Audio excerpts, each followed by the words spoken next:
they've sparked a transport revolution. But despite being the third largest market for electric cars in the world after China and Europe, Americans aren't rushing to buy electric. Just 8% of the cars sold in America in 2022 were EVs, a figure that's projected to rise to 12% in 2023. And yet the White House wants electric cars to make up half of the vehicles sold in the US by the end of this decade, which is why Washington served up juicy tax breaks in an attempt to coax more Americans into buying electric. It's all part of the sweeping clean energy legislation and hundreds of billions of dollars in subsidies introduced by Joe Biden's climate-focused administration. But recent polls suggest that US citizens aren't keen to give up their addiction to petrol-fueled cars.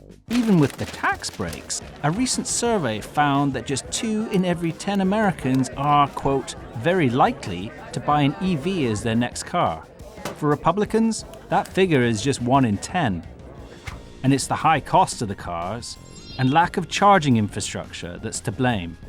8 in 10 Americans say that it's the price of EVs that puts them off, and almost as many cite the lack of charger availability as the reason.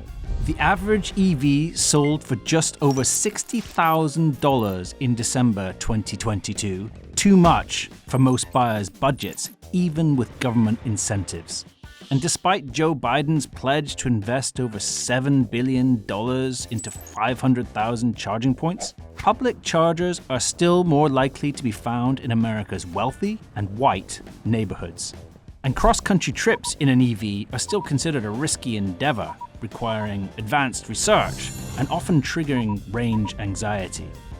Even so, EV momentum is building. Tesla, GM, and others are linking up to share charging infrastructure, a big deal.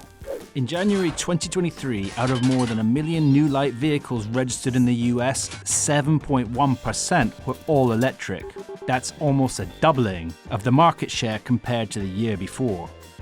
Intriguingly, back in 1900, electric cars accounted for roughly a third of all the vehicles on the road in the US. Getting back to that level isn't going to happen overnight.